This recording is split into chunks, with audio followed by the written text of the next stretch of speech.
people in your generation can't afford a car, can't afford a house, don't see how in the future you'd be able to retire with any kind of dignity. And yet somebody can break into our country illegally, be provided a luxury hotel room in New York, 3 meals a day, maid service once a week, free education, free healthcare. What goes through your head when you think about that? Like, how does this happen? We're putting foreigners oftentimes above American citizens, and it's very, very sad to see. America, you just heard a United States senator say the quiet part out loud. Maid service once a week. An uncle had to work 30 years at a warehouse and he still cleans his own gutters. Here's the twist. While that senator is saying it, the government was already writing a rule to try to stop it. A brand new rule says that if you're here on the legal path trying to get a green card and you're leaning on food stamps and Medicaid to get by, that will now count against you. And you'd think, you guys, that everybody would be absolutely thrilled. Instead, there is an entire group of people losing their mind over it. Green card applicants who are in the U.S. legally could now face consequences for accessing public benefits. The Trump administration is implementing a new rule starting today. It instructs immigration officers to consider how non-cash benefits like food stamps and Medicaid when deciding if an applicant could become a public charge.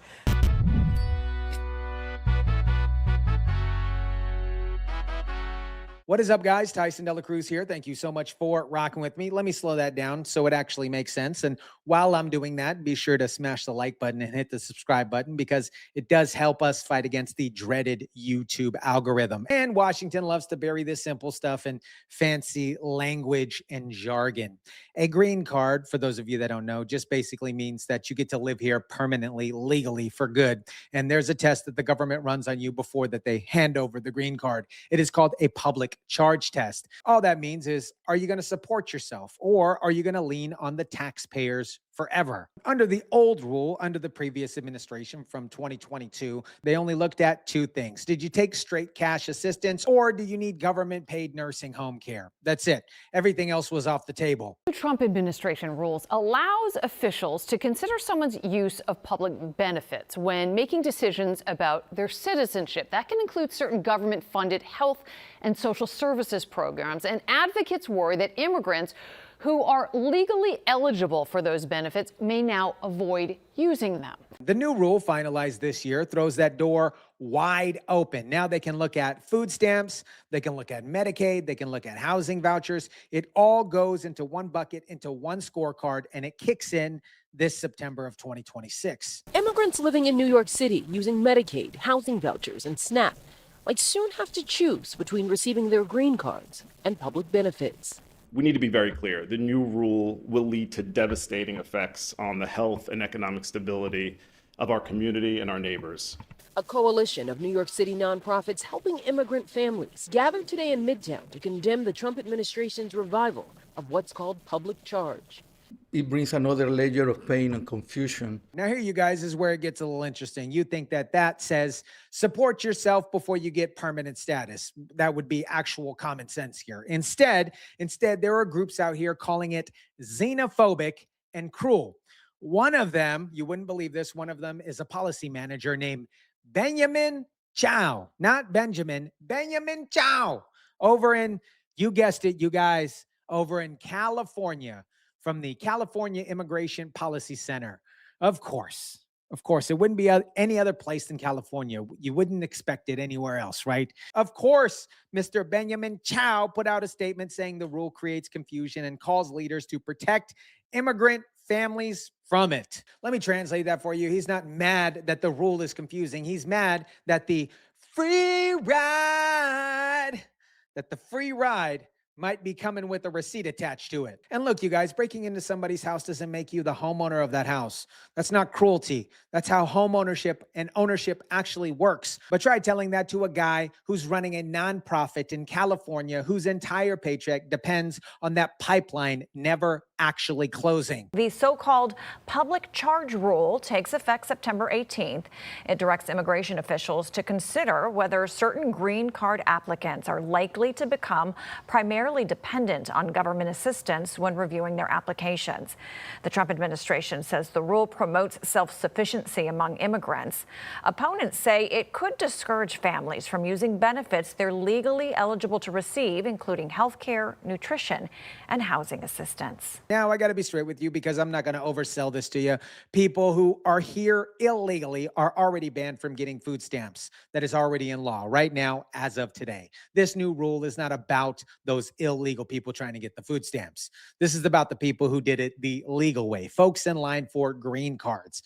It is about their kids, some of them who are actually U.S. citizens born here through birthright citizenship. And that is an entirely different video. But you guys already know how I feel about that. And these people are fully entitled to help their families if they actually need it. That is the part that is actually bothering some people, not because the rule is wrong, because the fear creates doesn't knowing the difference between who it's supposed to scare and who it's not supposed to scare. And that fear is exactly where this story turns, because the government's own numbers just gave away the real plan. The Department of Homeland Security says the change ensures immigrants can support themselves. Opponents argue the change could stop their children from getting the care they need, even if they are citizens. The Department of Homeland Security taking to X, tweeting, quote, under President Trump, DHS is restoring the basic principle that immigrants must be able to support themselves. The Department of Homeland Security says about 588,000 green card applicants a year will actually get reviewed under this new rule. That's the group that it's actually built for. But that same agency estimates that about 950,000 people will drop off public benefits because of the new rule. That's almost double the number of who were actually at risk, which is a good thing. Stay with that number for a second. 588,000 reviewed, 950,000 scared off. The rule isn't just a filter. It is actual warning shot to people. And it's landing the people who were never essentially even in the blast radius. In New York, Mamdani wants $165 million to defend illegal immigrants from deportation.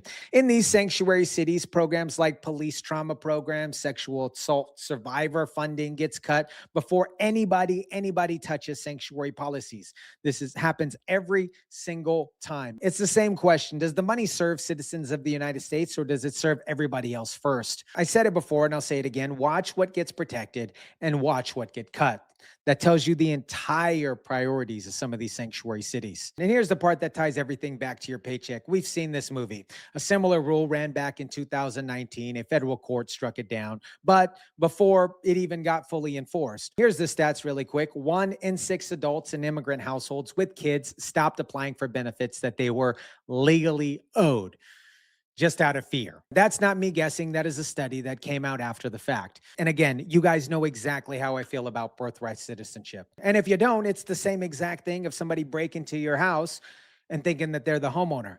I think it should be gone. America, let's call it for what it is. The same groups calling this cruel never once, not once, called it cruel when hardworking American citizens couldn't afford groceries, couldn't afford rent, and told them just to deal with it. Compassion that only points in one direction was never actually compassion. It was a bill, and you were the one paying for it. Breaking into a house never made you the owner of it. Turns out Washington just finally started acting like it knows that. Let me know what you think about this. Drop it down in the comment section down below. Smash the like button if you kindly would. Share, subscribe, and as always, guys, I'll catch you on the next one.